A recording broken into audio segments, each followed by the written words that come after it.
नमस्कार दोस्तों, मेरे चैनल नमस्ते जी पर आपका बहुत बहुत स्वागत है। आज मैं आपको सुनाने जा रही हूँ एक कहानी। चलिए शुरू करते हैं। मनमोहन जी जब गंभीर बीमार हुए तो विदेश में रह रहे बेटा बहू अपनी व्यस्तताओं के कारण देखरेख हेतु आ न सके और वहीं से देखभाल के लिए नर्स का इंतजाम कर दिया। नर्स मोना 32 साल की सुशील, सभ्य और स्नेही महिला थी। वह सुबह 7 बजे आती और शाम को 7 बजे चली जाती। बेहद विनम्र और जिंदा दिल महिला। पति कुछ साल पहले सड़क दुर्घटना में छोड़कर जा चुके थे। घर में केवल बुजुर्ग सास ससुर और एक 10 साल की बेटी थी। मनमोहन जी मोना के मृदु व्यवहार के कायल हो गए।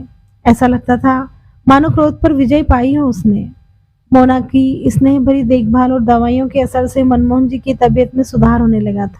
बेटा प्रतिदिन शाम को वीडियो कॉल कर उनका हालचाल जानकर अपने उत्तरदायित्व की इतिश्री कर लेता था। जैसे जैसे मनमोहन जी की तन की तबीयत सुधार में आ रही थी, मन की तबीयत उदास होती जा रही थी। वजह थी स्वस्थ हो जाने के पश्चात उसी अकेलेपन को झेलना। पिछले 1 महीने से मोना ऐसे हिलमिल गई थी जैसे उनकी अपनी ही बेटी हो। इतवार के दिन वह अपनी बेटी साध्वी को भी साथ ले आती।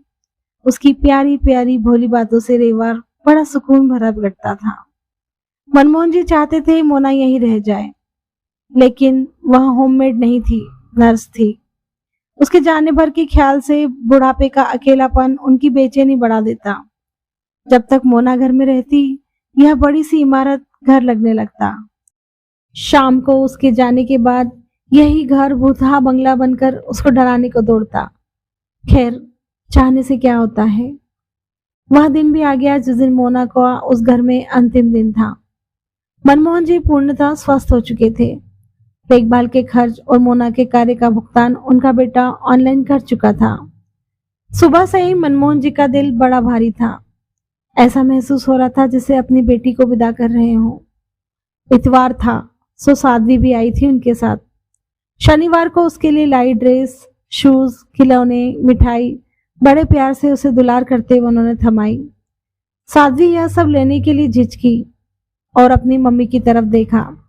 मम्मी की नजरों में अनुमति मिलते ही वह सब उत्साह से लपक कर अपनी छोटी सी गोद में समेट लिए। उसे यूं चहकता देखकर मनमोहन जी बड़े खुश हुए। फिर मोना की ओर देखकर एक थैला उसके हाथों में भी थमा दिया। इसमें क्या है अंकल जी? मोना ने अपनी उसी चित परिचित कोमल आवाज में पूछा। तुम्हारे लिए सूट, मनमोहन जी ने मुस्कुराते हुए कहा। लेकिन अंकल जी, इसकी क्या जरूरत थी? साध्वी के लिए इतना कुछ ले आए आप, और मैं अपने काम के पैसे ले चुकी हूँ। मोना ने प्रेम भरे शिकायती लहजे में कहा। जरूरत नहीं थी बेटा, यह तो बस एक बूढ़े पिता का अपनी बेटी के लिए स्नेह समझो तुम, कहते हुए मनमोहन जी ने आशीर्वाद भरा हाथ मोना के सिर पर फेरा। यह देखकर मोना की पलकें भारी हो आई। सब सामान उठाकर दोनों माँ बेटी जाने को तैयार हुई तो अचानक मोना ठहरी और मुड़कर मनमोहन जी को देखा। उनकी आंखों में आंसू थे। 5 मिनट दोनों तरफ बिछो की पीड़ा रिश्ती रही। मोना मनमोहन जी के पास आई और उनके गले लग गई। यह देखकर साध्वी भी खुद को रोक न सकी और दौड़कर उन दोनों को अपने नन्हे आगोश में लपेट लिया। यह शायद संसार का सर्वोत्तम सुंदर दृश्य था। जब आंसू बहने से थक गए तो मोना ने अपने पर्स से अपना कार्ड निकाला और मनमोहन जी को देते हुए कहा, अंकल जी, बीमार वृद्धों की देखभाल करना मेरा जॉब है। किसी हॉस्पिटल में नौकरी करने के बजाय अमीर अकेले बुजुर्गों की देखभाल कर अधिक पैसे कमा लेती हूँ मैं। इस नौकरी से मुझे 2 फायदे हुए। एक तो पति के जाने के बाद मजबूत आर्थिक संबल मिला और दूसरा आप जैसे बड़ों का भर भर कर आशीर्वाद और प्रेम। मेरे दामन में इतनी दुआएं हैं कि कभी कभी खुद पर नाज होने लगता है। जितने भी अकेले वृद्धों को मैंने देखभाल की है उनसे पारिवारिक रिश्ते बन गए। सभी सुबह अपने अपने जरूरी काम निपटा कर मेरे घर आ जाते हैं और आपस में खूब हंसी मजाक बातें करके पूरा दिन बिताकर शाम को खाना खाकर चले जाते हैं। इससे मेरे बुजुर्ग हो चुके सास ससुर को भी साथ मिल जाता है। सुबह मेरी ड्यूटी और साध्वी के स्कूल चले जाने के बाद वह भी अकेले हो जाते हैं। इस तरह सभी अकेले बुजुर्ग आपस में अपने सुख दुख बांटकर अपना परिवार बनाए हुए हैं। क्या आप भी इस परिवार का हिस्सा होना चाहेंगे?